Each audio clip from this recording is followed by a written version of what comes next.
morning, This everybody. conference will now be recorded. Iowa 911 Communications Council meeting for Thursday, February 10th, 2022.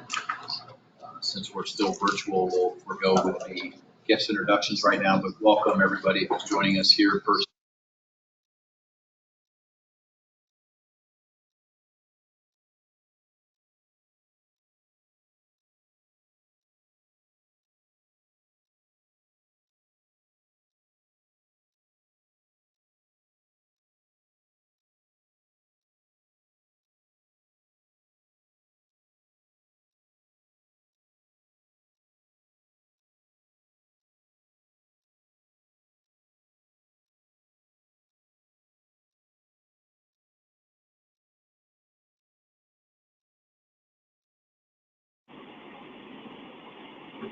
Hey, this is Lawrence Harpins. I don't hear anything.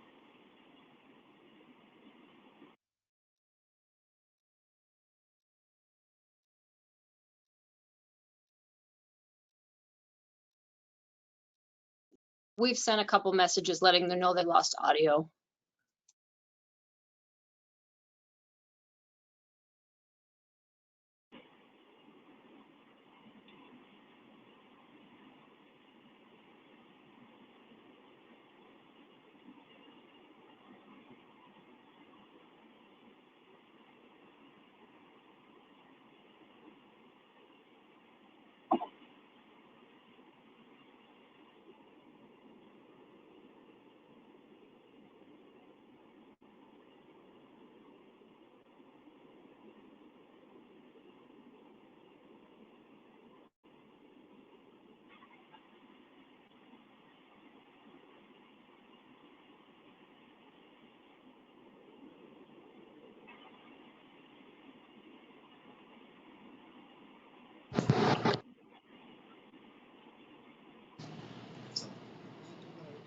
Yeah, you did something there. Can you guys hear us now?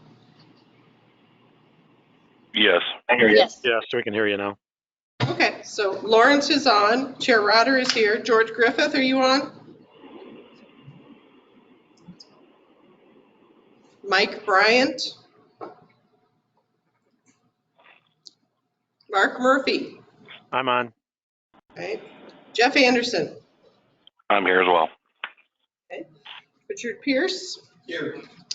Rob Dennert? Here. Jack D'Angelo? Here. Taylor Teeple? Okay, I'm going to go back up. George Griffith, are you on? Or Mike Bryant? Okay, we still have a quorum. Okay, thank you. All right, if I could get a motion to approve today's agenda. Hoffman will so move. Murphy second. Any discussion? All those in favor signal by saying aye. Aye. Aye. Again, same sign.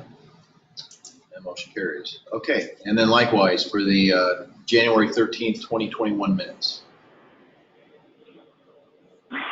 Anderson will move. Have a second? Here's a second. All right, any discussion? All those in favor signal by saying aye. Aye. Aye. Again, same sign. Motion carries. Okay, last time we were talking about the need, or really the occasional need, to have a 34A committee in place. And there is some activity regarding 34A, and we lost our last chair. So I think it would be really in our best interest to maintain that committee. Again, it's not a committee that works all the time. It's just something we like to have in place when things come up dealing with the code. So do I have anybody that would be interested in chairing the 34A committee? I'm sorry, your name? Rhonda Broaddus. Okay.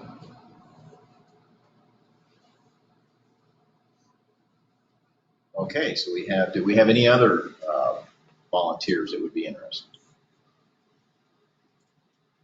Okay, it looks like it's yours. So I'll be in contact with you. and make sure we have emails for each other and all that. And so thank you for that. Okay, moving on. Blake, do you have a report for us?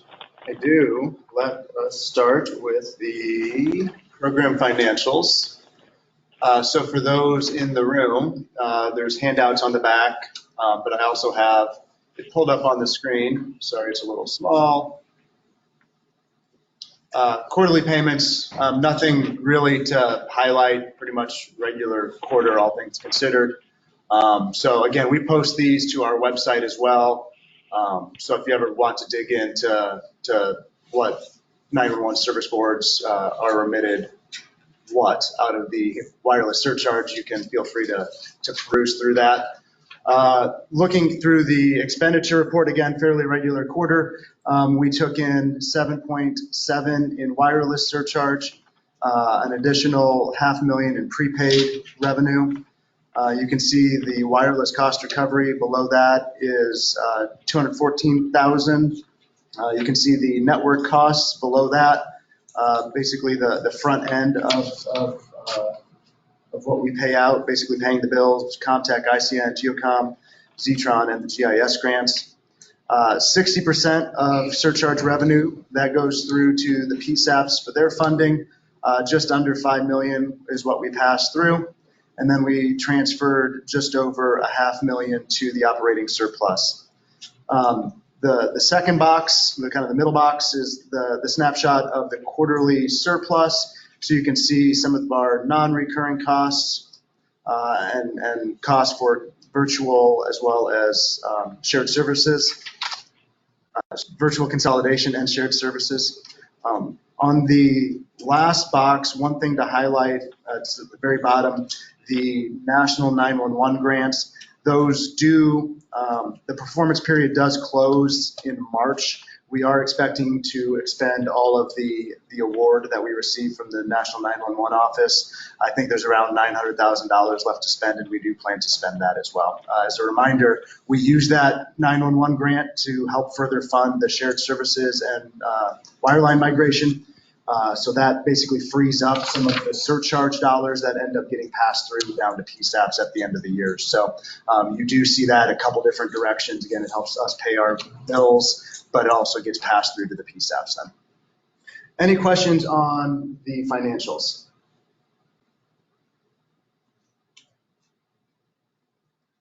Okay, if not, I will move on to the rest of my brief. We are full for the February 23rd PSAP leadership training. That is 50 folks that have signed up for that. We are holding that in person. We do plan to record it kind of by segment. So there will be other opportunities to take that as well. So appreciate everyone that has shown an interest in that. And again, that's something that kind of came out of the peer assessment and the strategic plan. We kind of identified that there's a gap in training, and that's really for PSAP leadership, 911 coordinators at the local level. Absolutely fine if 911 service board members want to take that as well down the road when we offer that again. So the thought is that we'll offer it a couple times a year.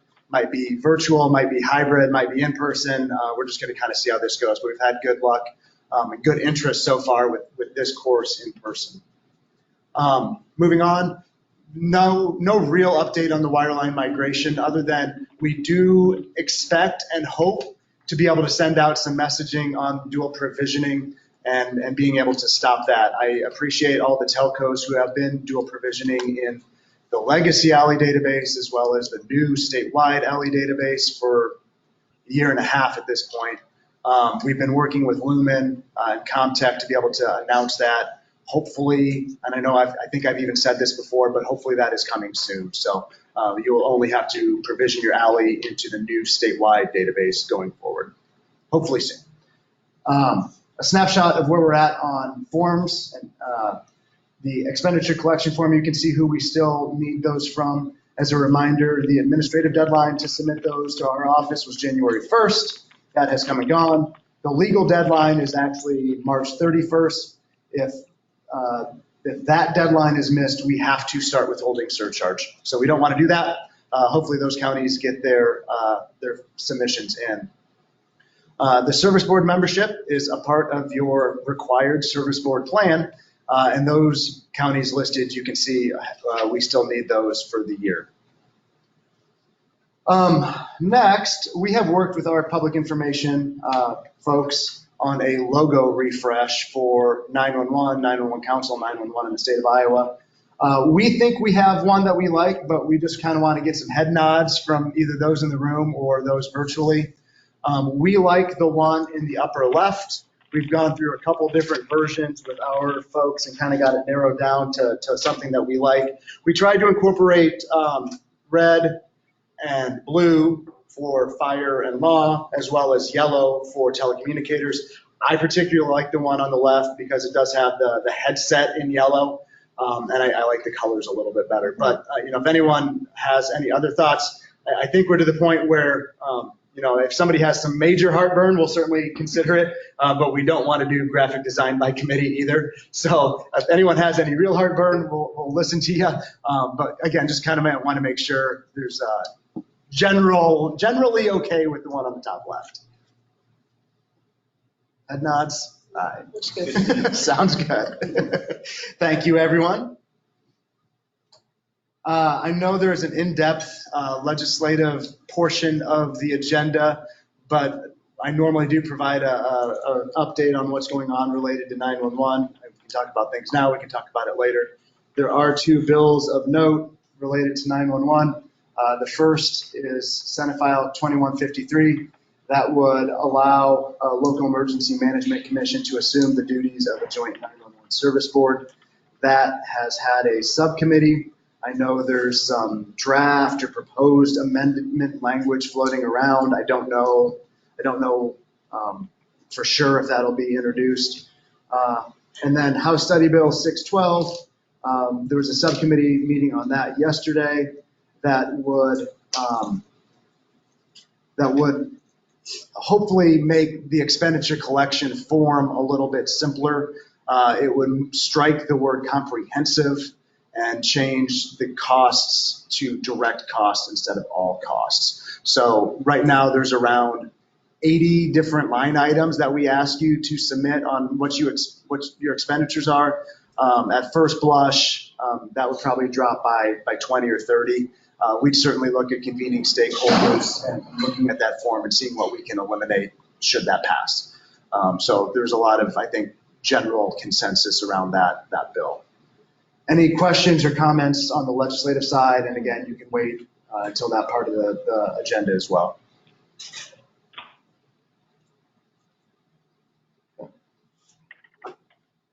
Moving on to GIS grants, you can see in January, 9 counties met the benchmarks. As a reminder, January was actually shorter than the actual month. We bled over by a week or so with last 6 months period. So we asked no one to submit for this 6 month period into January. So there was really only 2 or 3 weeks that you had to submit data. Not worried about the second 6 month period by any means. We're still doing really well. So well, in fact, that we will be migrating to the geo-based MSAG in March. So they loaded the test data in January. It all looks good. A couple counties will probably receive some messaging on just how to improve it by a couple percentage points, but we will be moving to that geo-based MSAG in March. One other update, still from last month, the GIS data hub from GeoCom. We heard a lot of feedback that had been acting very slow. You should see that there's been great improvement in your upload speeds as well as turnaround time for QA results. GeoCom made some changes on the back end of that, so you should be having a better experience on that platform. Any questions on GIS grants?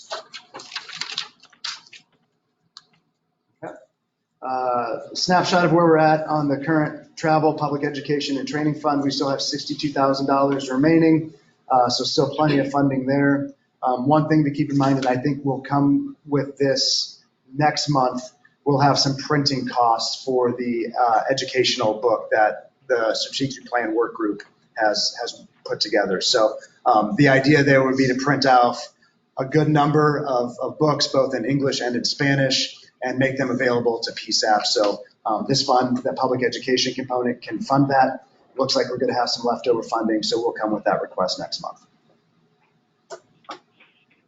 Just to give you an update, we did pay out some of Fayette County's consolidation grant. There's still a little bit more to go that they probably won't request reimbursement until the end of the fiscal year. But we did pay out, as you can see there on the screen, $268,000 equally, or I should say split appropriately for those two PSAPs. If there's no questions, I will turn it over to Mike Hardy from Zetron for the shared services update. Just come a little closer. All right, perfect. Thanks, Blake. Good morning, everyone. I'm Mike Hardy with Zetron. Also with me today from Zetron is Bill Cusack. Today, we're just going to provide an update on our shared services. As you can see, since the last 911 council meeting, we've signed on 2 PSAPs live. We've got Ames PD who went live on January 12th. And just yesterday, Wayne County went live with Max Call taking on February 9th. For the next 911 council meeting, we will be adding 3 more additional PSAPs to shared services. That includes Palo Alto, Humboldt, and Tama County. This is a version of the updated map.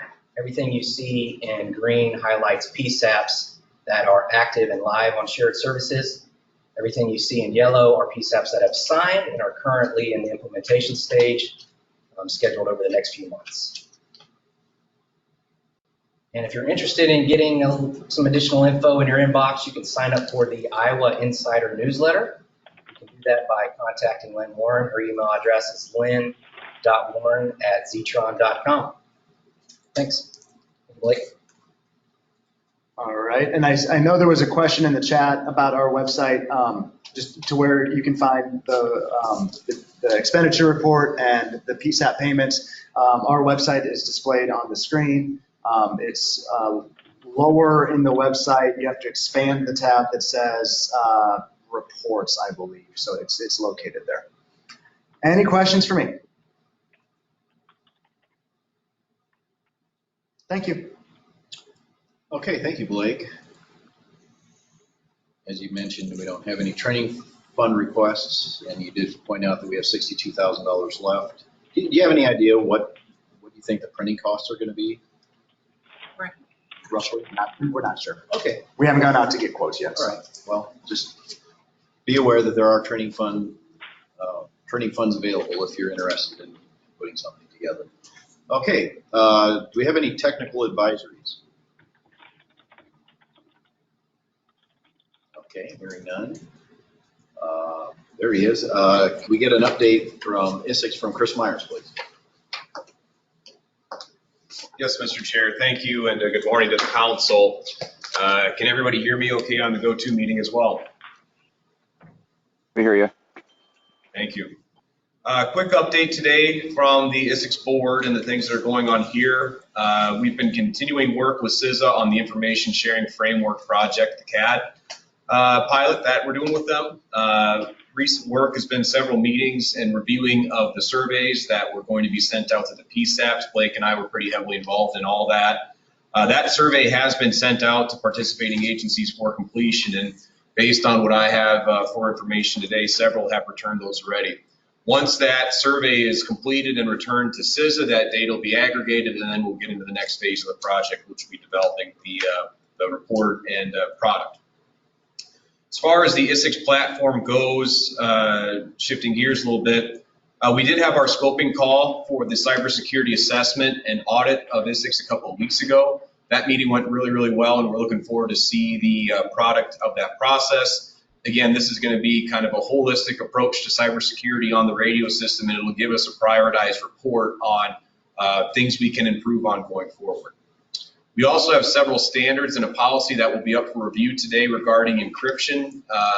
Those standards and policies basically outline the encrypted interoperability talk groups, layouts, processes, things like that, including management and over-the-air rekeying, and those will be up for approval today. It's probable they'll go out for public comment because we will need to get some additional local feedback just to make sure that we have everything as right as possible. So look for that posting here within the next couple of weeks. We also have some updates for status board. I received the source code yesterday from Minnesota. That has been transmitted to our developer along with the release notes. What that means for us is that our project for updating status board has officially begun. Look for that deployment timeline to be right around 6 to 9 months from today. Update on our TIC, PFOG, and EFOG. I have a meeting with CISA tomorrow to outline the current progress. Hopefully we will have a draft ready to go soon. Again, that tactical interoperable communications plan and field operations guide will outline state level assets, and that'll be available to local agencies for their use as well. West STR deployment in Clinton is expected to start winding down relatively soon. They've nearly finished their recovery efforts, so that's good. Once they're done, that West DR, again, will be demobilized and it'll undergo some maintenance. Given the length of the deployment, it may be in maintenance mode for a few weeks, but after that, it'll be staged and ready to go once again. ISIX training, we're looking at hosting some virtual sessions relatively soon because we can get those going a little bit faster than we can with in-person. A big focus on this training will be updates to the air-to-ground policy, air ambulance scene flight standard, and the updated pursuit standard. Quick update on our training requests with CISA. Our state-sponsored COMEL, that is tentatively looking like it's going to be held in West Des Moines. We don't have a date locked in yet on that, so stay tuned. We're still working on some of the prerequisites for that. We also have a COMT coming our way. We do not have a venue or a date locked for this as of today, so if you have a place that's going to be a good fit, please let us know.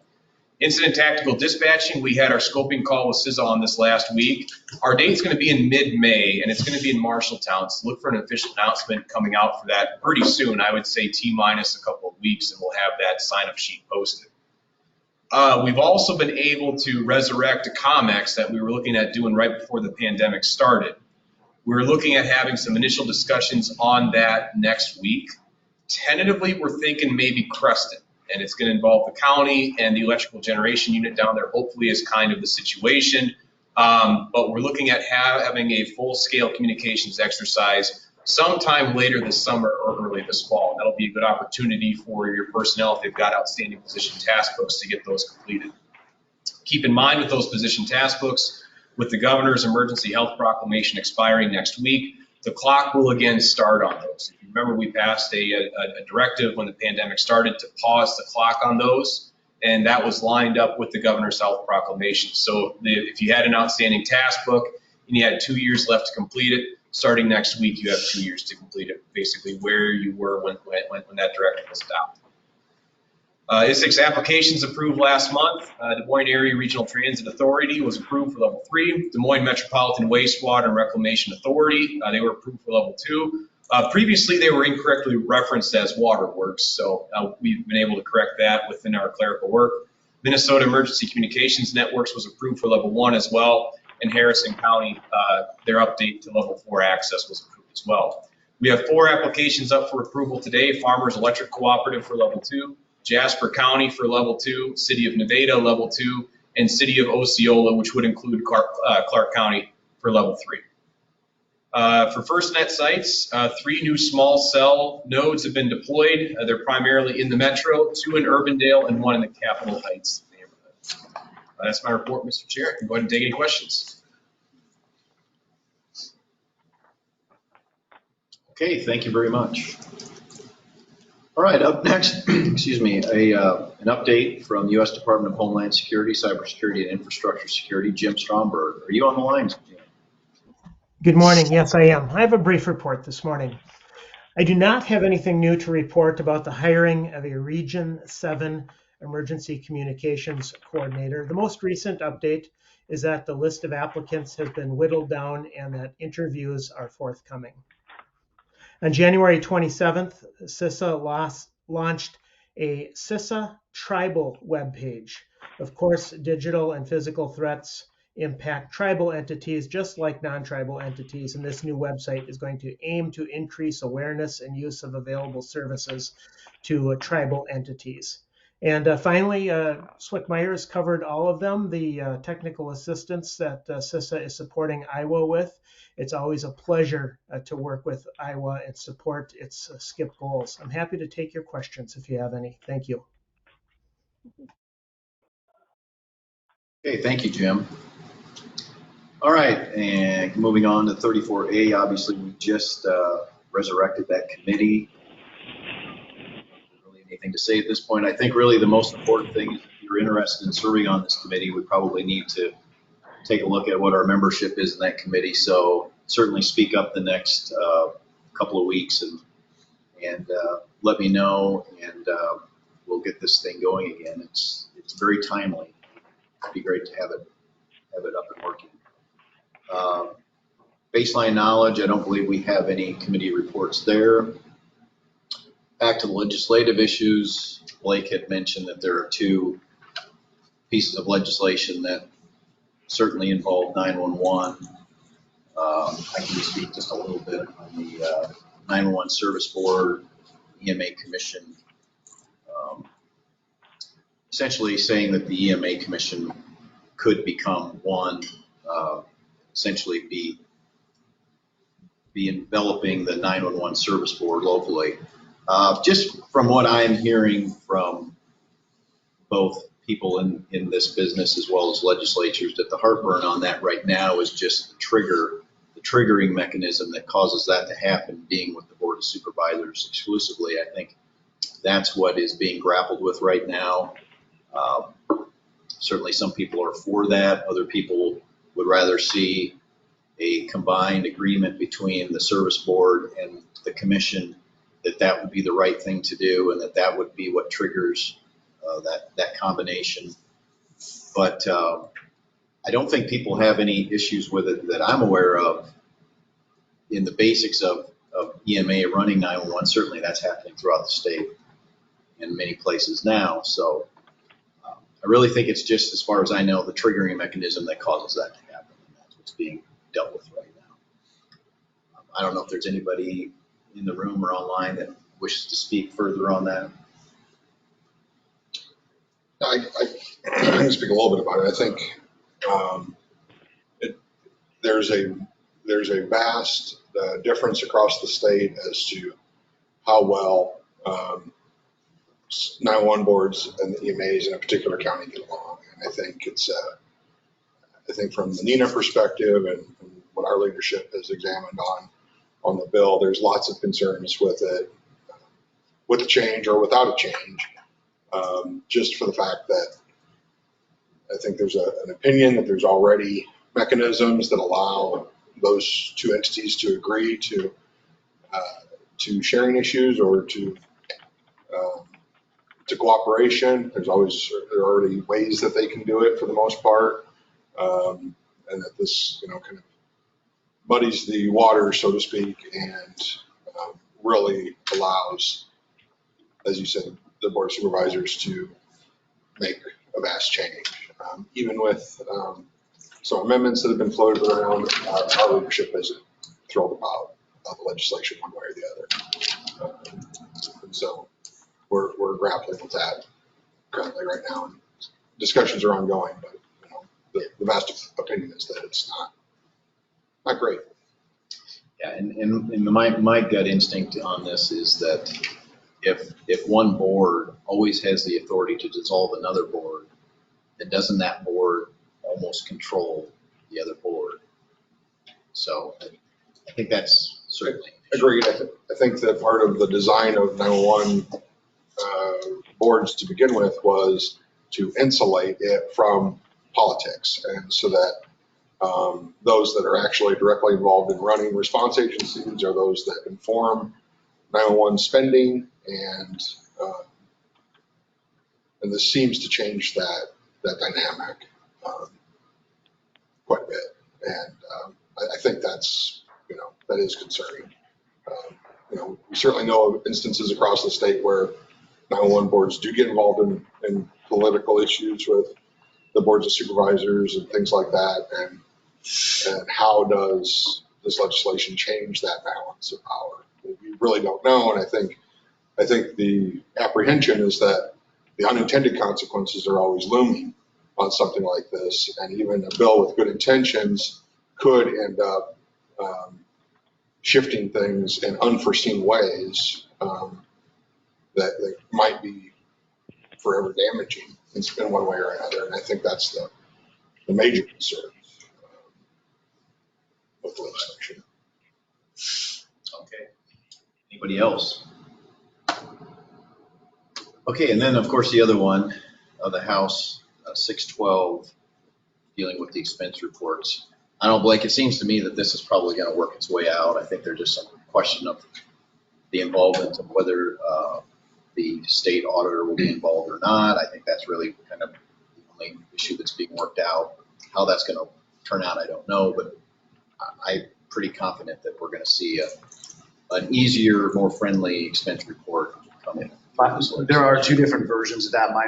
One has some audit language in it, the other doesn't. My understanding is the audit will still be involved. Okay, anybody else have anything they wish to speak on related to that or any other 34A legislative issue?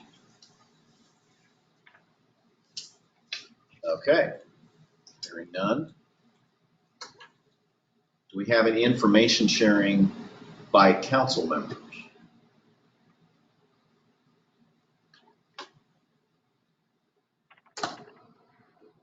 Okay, hearing none. I don't have any unfinished business or new business or travel requests. Do we have any business from the floor in this room? Do we have any business from our folks joining us online or on the phone?